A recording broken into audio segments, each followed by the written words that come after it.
To believe in the Dallas Cowboys. I'm Jeff Cavanaugh alongside former Cowboys wide receiver Jesse Holley. It is good to have you folks here. We have things to talk about with the Cowboys today. I have at least two of them on my mind right now. One, today is the day that is the deadline for players who are franchise tagged to get a long-term deal done. So the Cowboys got about 4 hours to figure it out with Dalton Schultz if they want to get a long-term deal done. And NFL coaches and executives have told us who the best wide receivers in football are, and it might be kind of interesting for you. Good morning, Jesse Holley. How are you, brother? I am well. Good morning to you, man. It's Friday. This normally would be like a good tie-dye Friday type day. We got rain yesterday, which oddly enough, when I'm at work, because I'm at my work office now, instead of my home office, I got zero rain at where I'm at. Then when I got home, like my power was out, trash cans was all over the street. Like little Chris came down the street and kicked them all around. Mud was everywhere. Everything was all over the place, man. It was crazy. So, but I'm happy we did get rain. It actually cooled down yesterday enough to take a walk yesterday. Yeah, we had people at the house, and I got turf in the backyard because I'm a fancy man. And our friend Kelsey Charles let her little tiny puppy go to the bathroom on the turf, and he took one step onto the turf and started crying. Like the ground is too hot for dogs to exist. That's what we got going on right now.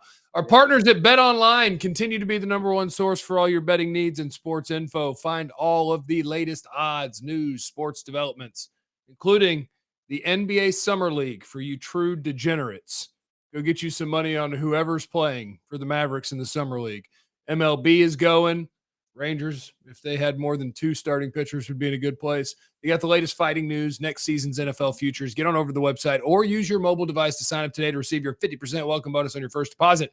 Use our promo code BELIEVE, BLEAV, to get the bonus and get into the action. Bet Online, where the game starts. You're going to start with tight ends or wide receivers today? I was going to say you could bet on Corey Seager. You can bet on Corey Seager, yeah. For the home run derby, but I mean. Yeah, there you go. Yeah. He is officially joined. You're like trying to find that Texas Rangers angle, trying to get some bets in. You're a Texas Rangers fan. Hey, Corey Seager's going to the All-Star game, and he's going to be in a home run derby. So bet on it. Martin Perez is going to the All-Star game. I don't know. I mean, yay. Go pitch your inning, buddy. Woo! Major League Baseball All-Star game doesn't do it for me anymore. It used to. It don't do it no more. I still get a little horny about the home run derby. Home run derby's fun. Has Pete Alonso won that thing twice in a row? Maybe. Don't worry about it. He's won it. He's like a two-time winner. I don't know if it's back-to-back, but he's definitely a winner. What's with all the damn questions? Welcome, everybody. It's good to see you in the chat. Thank you for stopping by. Hello. Cowboys football things. Samuel said, no Coop slander. It's beneath us. All right, that's where we're going to start because I was just looking at it, and I can't decide if I think that these things are relevant or if it's just – I mean, I know it's clickbait. It's a great way to get clicks before camp gets here. Jeremy Fowler at ESPN claims that NFL executives, coaches, and players are voting on these things. And so we get the best players at every position in the NFL, and they release a new one every day. Well, the wide receiver one came out. Devontae Adams, Cooper Kupp, Jamar Chase, Justin Jefferson, Tyreek Hill, Stephon Diggs, DeAndre Hopkins, Mike Evans, Deebo Samuel, DK Metcalf. 10 best receivers in football. Honorable mentions, Keenan Allen, A.J. Brown, Terry McLaurin, Chris Godwin, Michael Thomas, CeeDee Lamb, Mike Williams. Also receiving votes, Adam Thielen, Tyler Lockett, Deontay Johnson, Odell Beckham, T. Higgins. So now my clickbait headline for you, Jesse Holley, is CeeDee Lamb, honorable mention. Amari Cooper is not. Is CeeDee Lamb a better receiver than Amari Cooper? Ha-ha! If we're talking about today, right, July 15th at 11:13 Central Standard Time. No, he's not. He's not. You and I both know he is not as polished of a route runner as Amari Cooper. He is not consistent enough catching the football as Amari Cooper. He has some things that, he makes some really contested catches, but he drops a lot of the gimmies. A lot of the gimmies when you need them the most. Sometimes those things get away from sometimes. And honestly, for players like that, it's lack of concentration. It's not that he has a problem. It's sometimes when you're such a good pass catcher and you're a really good athlete, when they throw you up the lobs and they throw you up the bunnies, you sometimes just take it for granted that I got this and I just keep moving on and I drop it. And then you'll have two guys hanging on. You got to contort and move and shake and twist your body and you'll make the catch. And that's the way it goes sometimes. But if we stand today and we match those two guys up, CeeDee Lamb is an emerging wide receiver. I think Amari Cooper is an established wide receiver. And I think that's right there where you kind of differentiate the two of the receivers. But if I had to go out and say who do I want to win me a game at the receiver position, I'm gonna line up Amari Cooper and take my chances with that. I think if you go off what they've done so far, the right answer is probably Cooper. I think if you go off of from this day forward, I think the answer is CeeDee Lamb, because I think Amari Cooper we saw it last year, like he can't practice. A lot of times he's not going to play every game. I think Amari Cooper's got a bum foot that will never be okay again. And I think CeeDee Lamb is on his way to the top 10. So I get what you're saying. Because like last year, at no point would you have been like, yeah, CeeDee Lamb is the Cowboys' #1 wide receiver. And that's what everybody's worried about. But I think if you take it from right this second to forward, I don't think we'll ever have a time again after we get into this season and it gets going where people will call Amari Cooper a better receiver than CeeDee Lamb. But I'm glad that you opened the show hating. Like, that was good. The brand is strong. We needed that.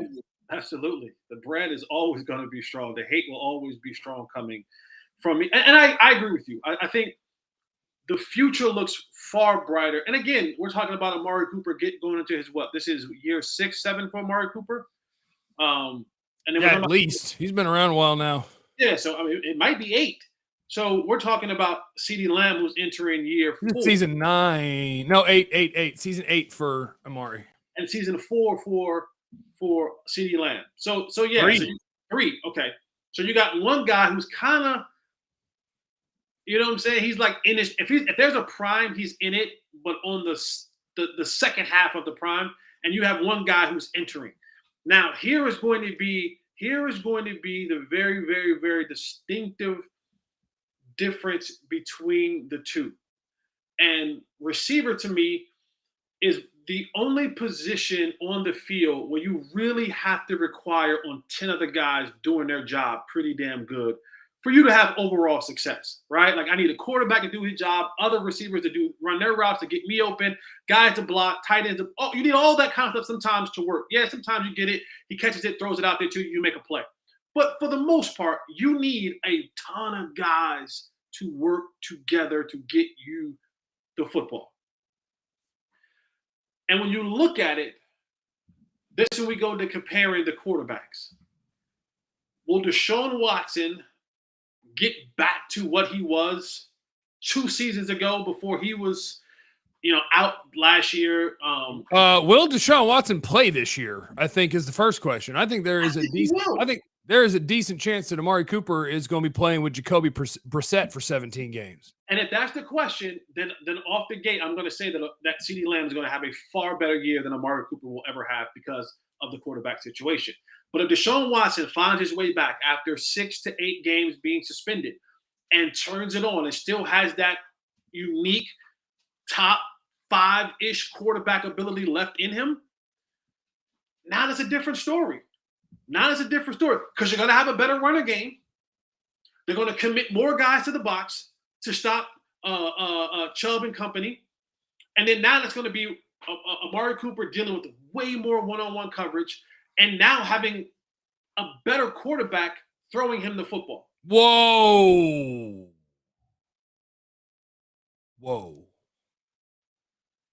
Deshaun greater than signed Dakota?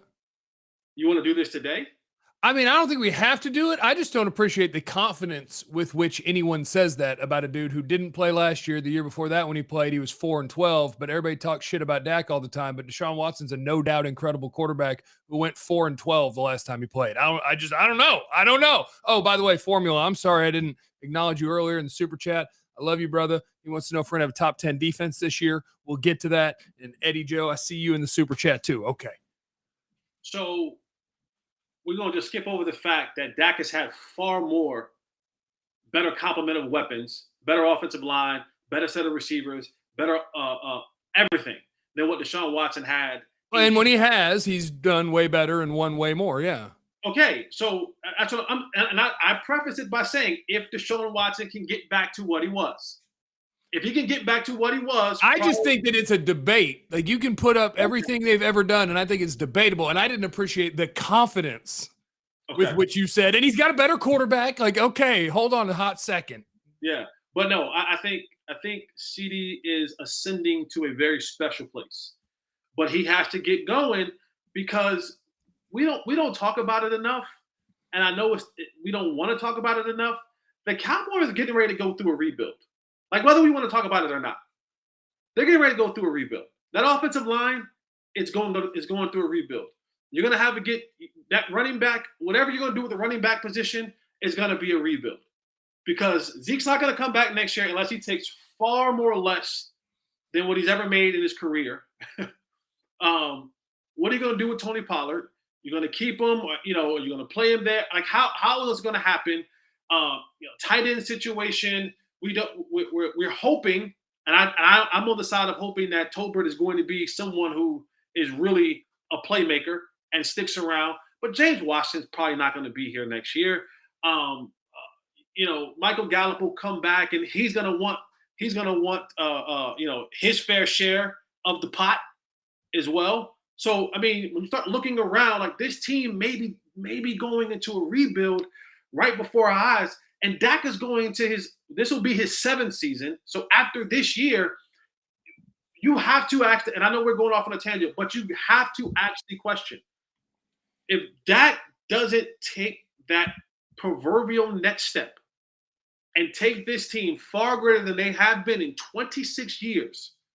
You have to come to the table and say, what are we going to do with the quarterback and the rest of this football team? Now, it could be getting a new coach in here, giving a fresh, by the way, they saw that report the other day from, I know that your people over there at Pro Football, and they were saying about Sean Payton looking like, he may come back in 2023. 3 teams in there, Cowboys in it. Now, this would be clickbait, but shocking. But yeah, so that's where I'm at with that. Yeah, I mean, I guess the Cowboys, if you drew up a scenario where because people in the know talk about Tyron Smith not being hurt and not being able to play, but like that he might be a dude that kind of might retire early. And if Zach Martin went on the downside, all of a sudden, this year you got questions on the offensive line. This year I got questions about the depth at linebacker and defensive tackle and offensive line and wide receiver. Like there's a lot, but the Cowboys have kind of, I don't know, I guess they've just, for the last 15 years, they find a way to just keep drafting them, keep developing them. And hell, maybe one of these days they'll start spending money on the outside. If that plan doesn't work and it turns out, oh my God, we're not looking good, they might actually spend some money, which they have sitting around right now if they wanted to sign a linebacker or an offensive lineman or a wide receiver. So anyway, Formula, my guy Formula, hero of the show. Top 10D this year? Question mark. And make sure you say top 10 defense. When you say no, that's not the way he typed it. No, I believe in I'm Ron Burgundy. Whatever. No, you put it on the prompter. I read it. When you say it like that, people, they can take that thing however they want to go. Do the Cowboys have a top 10D this year? Top 10D. I'm gonna say I'm thinking about it. I will say they will, because I think you got one of the greatest game wreckers in football in Micah Parsons. I think you've got one of the 10 or so best edges in the league in Tank. And I think Trayvon Diggs' ability to turn the ball over. Yeah, I think those 3 constants with Dan Quinn and the other good enough pieces around it, I think that's enough that it's a top 10 defense. Yes. Mm-hmm. Yep. I am. One of the things that I will keep an eye out during training camp and especially early on in this season is going to be Trayvon Diggs for me. Like it's really, really, really going to be Trayvon Diggs for me. And the reason being, because it's almost a heat check type of mentality, right? You come down the court, you hit 2, 3 3-pointers in a row. Fourth time down there, you're jacking that bad boy up. It could be the most terrible shot in the world, but you feel like, and your teammates sometimes feel like, yo, you earned that one for a fourth time around. But what's going to come into play for me is the mental maturity of Trayvon Diggs. And what I mean by that is, will he, because teams already know, and it's on film. It is on film. Trayvon will bite on a double move. Oh, yeah. I'm talking about overbite, King Griffey Jr. bite, however you want to bite it, he gonna bite it. On the D, he gonna bite it. He's also gonna take your football. You play around with him too much. You do, and this is the part where I am looking for the maturity. Has he and will he put in the work this offseason in training camp so that now when he lines up next year, I'm not asking him to take his aggressiveness away. I'm asking him, will you be able to hone in and say, you know what? Everything doesn't have to be a YOLO interception, right? Sometimes playing great coverage, sometimes, reading my keys, trusting what I'm seeing, playing sound defense. Because people, and even last year, even after having 11 interceptions, it wasn't like Darrelle Revis where Catch was like, we're not going over there. People were still going over there. Oh, NFL people still ranked him like, I think 10th in the league. And it's like, man, I had 11 picks. I don't think anybody else in the league that's a good corner that had 11 picks would be 10th. They'd be number one. So that says a lot. So I want to see. If is he going to heat check earlier in the year? Is he going to be like, I'm jumping this, I'm going to get this? And has there been a level of maturity that is set into him to understand, all right, I know I can pick the ball off, but now let me add the other part to my game. If they want to say I gave up 1,000 yards of receiving yards, even though I had 11 interceptions, let me put the total package together and let me be a legit, real shutdown corner. Let me only give up 500 yards of total receiving yards against me and 7 picks. I think that then will put you in the conversation of, oh yeah, this dude is a legit, surefire lockdown corner, and that's going to be the maturity level for me. And that's how they get to top 10. That is how they'll get to top 10, because he'll shut down a section of the football field and now make quarterbacks and offensive coordinators have to play on one side of the field, and you have to keep in the back of your mind, I got this crazy animal wearing number 11 that's trying to take my quarterback's head off, and I have the guy behind him wearing number 7 who is playing a different brand of football. That'll get this team to being a top 10 defense next year if Trayvon Diggs takes that mental maturity step in what he does in coverage. Eddie Joe in the super chat is way ahead of me when it comes to the draft. He said, any thoughts on potential 2023 tight end draft prospects? Will Mallory at Miami says he reminds him of Witten, and Brenton Strange at Penn State, who is a junior. Eddie Joe, I appreciate you being here super chatting, but I do not know. But if you hit me up next February, I got you covered. Alex, tell me why it is people don't want a violent hitting linebacker, but when one is on the field, the offense worries. Are we wrong avoiding big hitters? Everybody wants a violent linebacker, I think. Absolutely. I think what the NFL doesn't want now, like where my mind goes with that question, what the NFL doesn't want now is linebackers who can only play downhill. If you can't play backwards in the NFL, if you can't play coverage, if you can't be a part of that part of the game, like if you are a run defending thumper linebacker, then you're just limited. Like Micah Parsons is violent. That dude's violent. Devin White is violent. Mm-hmm. What's his name in Green Bay that kind of came out of nowhere to be really, really good is violent. We want him to be violent. He's got to be able to play backwards too. Tyson, rebuilds equate to no quarterback, bad contracts, dead money, no cap space. Next year with Zeke off the books, Cowboys have no red flags, no bad contracts, and cap space. How is that rebuilding? I don't disagree with Tyson unless it turns out that Tyler Smith doesn't have a good rookie year. Tyler Biadasz doesn't get better. Terrence Steele struggles. Like if you told me that a year from now, we'd be like, the Cowboys offensive line isn't any good. And Jalen Tolbert wasn't good, so our receiver core isn't very good. I don't care about running backs. I've got some cornerstones on defense. as long as this offensive line doesn't go to crap, I don't think they're rebuilding. But I understand if you're worried about that because like Kelvin Joseph, second round pick so far, hadn't really given you anything. They don't use free agency a lot. So if you're looking for a big addition from the outside, you're probably not going to get it.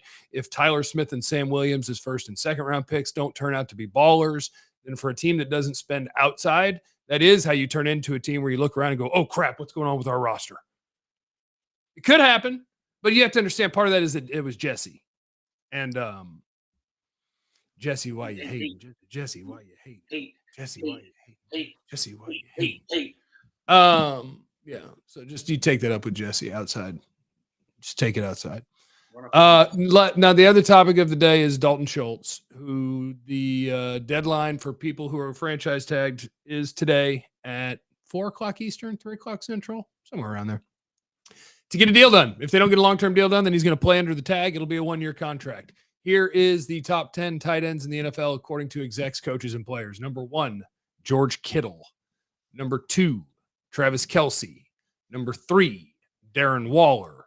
Number 4, Mark Andrews. Number 5, Kyle Pitts. Number 6, Dallas Goedert. Number 7, TJ Hawkinson. Number 8, Dalton Schultz. Number 9, Dawson Knox. Number 10, Hunter Henry. So the question I have for you, Jesse, is today, should the Cowboys be trying to work out a long-term deal with Dalton Schultz? Yes, they should. Oh, Jesse isn't hating. Jesse isn't hating. And here's the reason why. Because the Cowboys screwed this up again. They screwed this up again. Could have had him cheap earlier. This is the part that they keep whiffing on, is that you keep having these guys in the fold and making no money, relatively speaking, and you could have offered him anything. Hey, we're going to offer you 3 years, $9 million, $2 million guaranteed. A year ago. And him and his representative would have jumped all over it. But you didn't. And then you allowed him to be one of Dak Prescott's favorite targets. And then you take away the number 1 receiver that you had last year. And then you add a rookie, and then you add a guy who now has to become a number 1. And you know what that tells me? That Schultz is going to continue to be Dak's number 1 target. He's going to be the guy that he looks for a lot. Schultz is going to have 80 catches this year at least. A lot. And so then now what you're going to get is you're going to get a guy who has 80, 90, 95 catches, might break 1,000 yards, might have close to 8 to 10 touchdowns, 7 to 10 touchdowns. And all of a sudden, he's going to become a player. And teams all across the league are going to be clamoring for this guy, and your fan base is going to say, because if he has a great year, we know how our fan base is. Keep him. He's Dak's favorite target. And I am under the I fall under the, if it's not being Dak friendly, like if the move that you're making isn't making your $40 million quarterback better or giving him better options, then it's a wrong decision. So now if he goes somewhere else, you get a comp pick for him? Yeah, if he played out this year and he went somewhere else, I bet he would get, the tight end market says he would get $15 million a year. So you'd get like a 4th round pick. So now what does maybe that 3. do? It takes you back to the drawing board of trying to find another tight end. So, I think they should. I think they should. And there's ways to make those numbers move and, make them incentive-based and, do all this other crazy stuff that the Cowboys have done before in the past. But this is another example of the Jones family, whether it be Steven and or Jerry, not getting the deals done where they should get the deals done. We've seen it happen. I mean, they piss poor negotiated with Zeke, and now he got y'all locked up. They piss poor negotiated with Dak, and it cost you a ton of money. And there's another Tank. story with Tank. It cost you a lot of money. You fumbled around and messed around with Randy Gregory, and it cost you a player. And you tried to strong arm Dak by saying the money's out there. Whoever comes and gets it, gets it. And you gave it to Jalen Smith, Oh, I forgot about that. We robbed you. You gave it to Jalen Smith said, "Oh, what word? All right, I'll take it.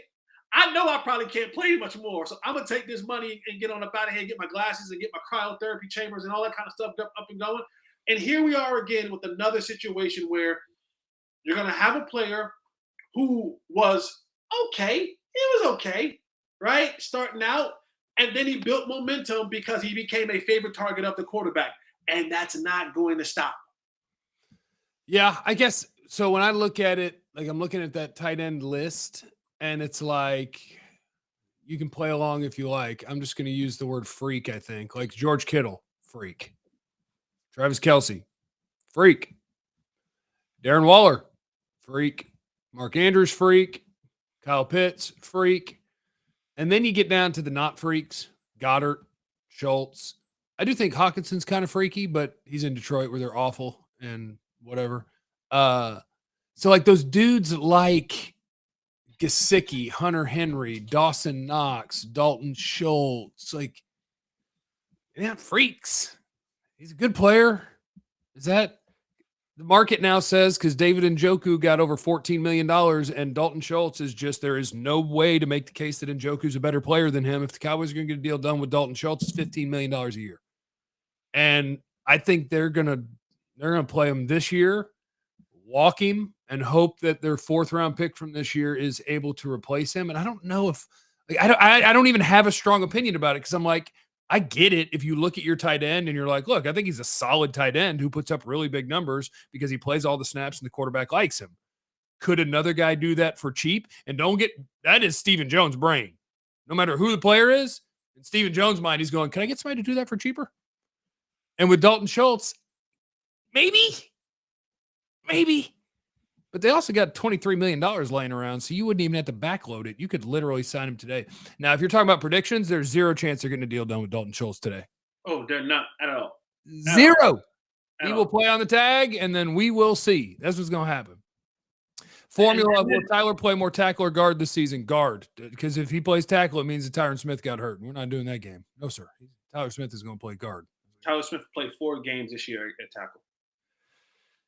Tyron just doesn't need bad luck. Like last year, it wasn't even a neck or a back. It was Connor Williams getting dump trucked and getting his foot up under Tyron, and he rolled his ankle. That happens. My guy's going to be healthy this year, maybe. They say ball finds energy, injuries find Tyron. It's just what it is. Okay. It's just what it is, man. It is what it is, man. Alex in the super chat said, let Schultz walk, rotate Nick Ralston and Connor McGovern. What? You're putting in a fullback and an offensive lineman and use Tyler Smith's strength as a weapon, Jesse? Dak is no Tom Brady. Okay, that's multiple different topics, I think, there. But like that's just saying not to have a tight end and to use offensive linemen and fullbacks instead. I don't know, man. Yeah. No, I believe if you're going to take a tight end off the field, you put a receiver on the field. We have fun. We're here to score points. Here is you ready for my what sneaky can happen? No.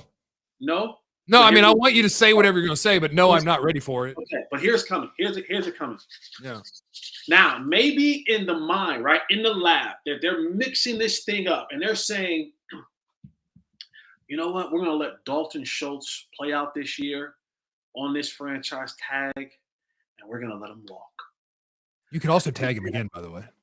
Yeah, but that price goes up. And then he'll be making close to that $14 million a year if you tag him twice. Yeah. But you didn't have to sign him for 4 or 5 years. You just pay as you go. Right? You're sitting in there, and you're in the lab, and you're doing your little deal, and you're saying, Simi Fehoko, do you like playing in the National Football League? Stop it. Because here's your last stop, young man. Stop it. You're going to bulk up this offseason. We're going to put 20 pounds of muscle on you. And we're going to slide you inside. And we're going to let you line up flex. And sometimes you're going to have to come down and wham block. And sometimes you're going to have to come out there and hold that edge just for a second while we go the other way. Simi Fehoko, if you want to stay on this team and in this league, because you might not have many other chances anywhere else, you'll learn to play tight end. I've seen it, and I saw him talking about it. I was like, oh yeah, I might be more of a hybrid guy this year. So, I don't even know if Simi Fehoko is making the football team. And that's what I'm saying. No, and then okay, so to that point, it's like, hey, look, I'm trying to give you a better chance to make the football team and try to make you unique. I just like you had to show me something before I believe that you are now like this top secret thing I got where it's like, hey, I know you couldn't play in the league yet, but woo, here you go. Bro, they gave Rico Gathers like 3 seasons. I know. Like they gave Rico Gathers 3 seasons, and he Yeah. rather rap. He'd rather rap than actually like really hone in on the craft. And that so if they gave him 3 seasons, they may give Simi Fehoko another one and some change. I mean, hell, it'd be tough to cut. I'm trying to think. Like right this second, if you assume Gallup's on pup and misses the first 4, then your 4th receiver is Noah Brown. Your 5th receiver is Simi Fehoko Or Vasher. or Vasher. But either way, it's somebody who's never done anything. Right. So yeah. I'm saying, yo, I'm spending part of my time in the receiver room, but I'm also learning the offensive lineman calls. Isn't Jacob right though in the chat? Like, if you told me one of your receivers was going to do that, it's Noah Brown. No. Yes, like Noah Brown's already can block and is a thick dude and has actually played NFL wide receiver and caught passes. Like, it's Noah Brown. He's not bigger than Simi. He's not what? He's not bigger than Simi. No, he's not bigger, but I mean, he's actually a functional NFL, I will block my ass off dude.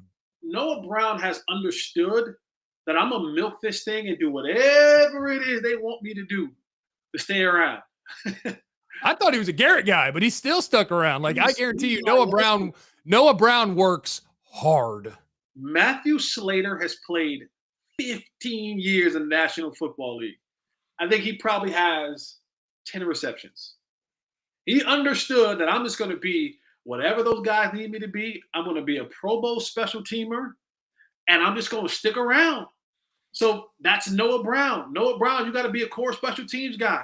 That's CJ Goodwin. CJ Goodwin, they don't even list as cornerback anymore. He's literally listed as special teamer. Like that dude, you used to have to list him as corner to get by, but now it's like, no, literally, he's on the kickoff team, the kick return team, the punt team, and the punt return team. If he has to play corner, every year, even if he gets league minimum, his salary goes up. Yeah. And then probably up to like 1.1 now. And guess what?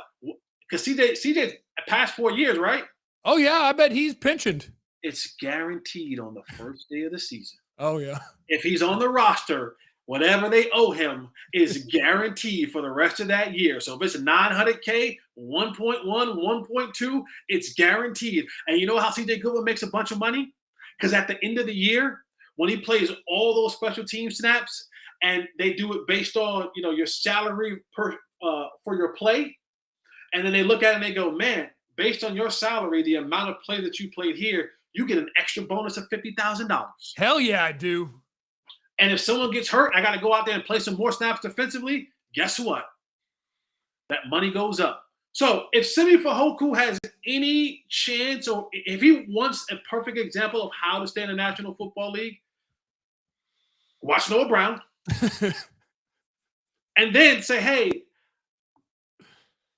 go to the coaches and say, I'm willing to do whatever it is you need me to do. Uh-huh. Special teams wise, hey, I know you guys floated around a little bit of tight end. Hey, let's get into that. Let's not just let this thing be a conversation. Let me get some reps at it. Let me learn the technique a little bit. I would like to end with a comment from A. Chester here. Jesse has bad takes. So thanks everybody for joining us here on Believe Cowboys. It's brought to you by Bet Online. There is the great Jesse Holley, former Cowboys wide receiver and an amazing person. So while you can call him a hater, make sure you make it a compliment sandwich where it's like, Jesse's a hater, really good dude. Awful opinions, but make sure you sneak something good in the middle because he deserves that. And I am me. I'm Jeff Cavanaugh. Thanks. Jesse, you got anything to say on the way out? Just your heart? Eliminate the contingencies. I love you.